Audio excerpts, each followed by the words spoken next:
Bonjour, je suis Nathan Regardin, consultant en recrutement pour les jeunes professionnels pour Wonderful Job. En tant que recruteur, il m'arrive parfois de voir passer 200 ou 300 CV dans une journée.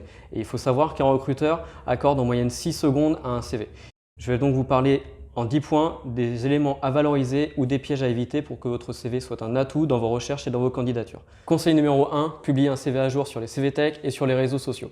Il m'arrive souvent en tant que recruteur de visualiser des CV datant de 3 ou 4 ans qui ne mettent pas en avant et en valeur votre dernière expérience. Il m'arrive donc souvent de devoir compléter un CV ancien par un profil LinkedIn. Il est donc extrêmement important d'avoir à la fois un CV à jour et un profil à jour sur les réseaux sociaux. Conseil numéro 2, travaillez l'accroche de votre CV.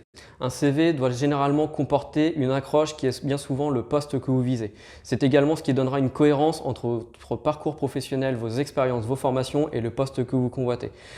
Vous pouvez également préparer plusieurs CV à l'avance si vous êtes ouvert à plusieurs types de postes. En revanche, si vous postulez avec un CV de chef de projet à un poste de responsable qualité, ça vous sera forcément préjudiciable. Vous pouvez également, si vous le souhaitez, intégrer à votre CV quelques lignes de présentation de votre projet pour là aussi donner de la cohérence et de la valeur à votre candidature.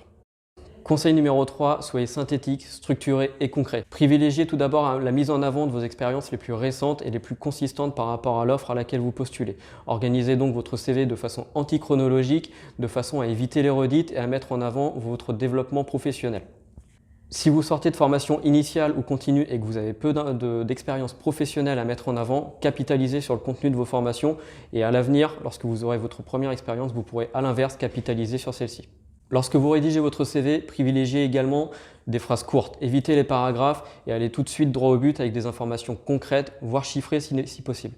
Enfin, intégrez également des mots-clés, des termes techniques qui permettront de donner une meilleure visibilité et une meilleure indexation à votre CV sur les différentes bases de données. Conseil numéro 4, ne mentez pas. Le recruteur aura besoin de rapidement identifier certaines données, certains points. Quels sont vos clients, vos interlocuteurs, quelles sont vos réussites, quelles missions vous ont été confiées. Ne grossissez donc pas le trait de vos expériences, vous risqueriez de vous retrouver piégé face aux questions du recruteur. C'est un jeu dangereux qui pourra amener le recruteur à doubler de l'intégralité de vos compétences et de vos expériences, et qui donc sera préjudiciable à votre candidature. Conseil numéro 5, valorisez vos expériences extra-professionnelles, extrascolaires, voire associatives. Vous avez suivi un MOOC, vous avez été capitaine d'une équipe de rugby pendant plusieurs années, vous avez fait le tour du monde et êtes devenu le champion de l'adaptabilité où vous parlez danois ou japonais. Autant d'expériences et de savoir-être qu'il faut valoriser dans votre CV. Conseil numéro 6, intégrez une rubrique dédiée à vos compétences. Cette rubrique aura pour objectif de valoriser et de rassembler l'ensemble des savoir-être et savoir-faire développés tout au long de vos expériences professionnelles ou personnelles. Elle permettra également de donner un aperçu de votre profil et de votre personnalité. Si vous savez utiliser certains outils, type des logiciels, ou si vous maîtrisez certaines langues, précisez le niveau scolaire, professionnel, bilingue ou maternel.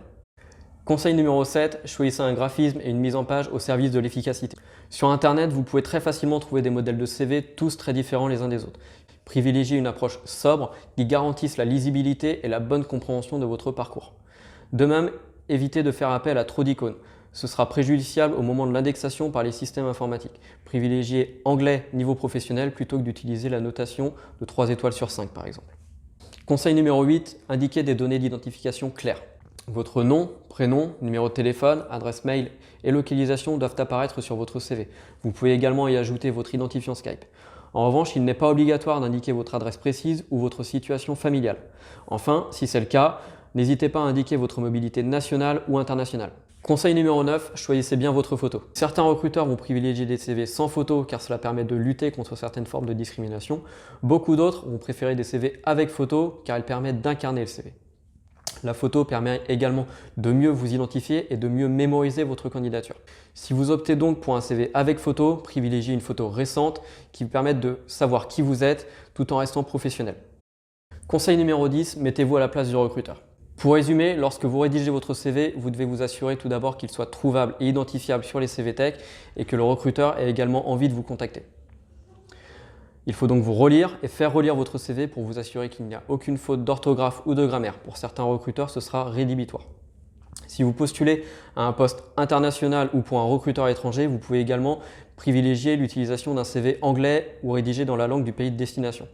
Enfin, si vous postulez par mail et non via une plateforme, vous pouvez joindre à votre candidature un message de quelques lignes. Pour ma part, un message de quelques lignes bien structuré, percutant et mettant en avant l'adéquation entre votre profil et le poste fera office de lettre de motivation.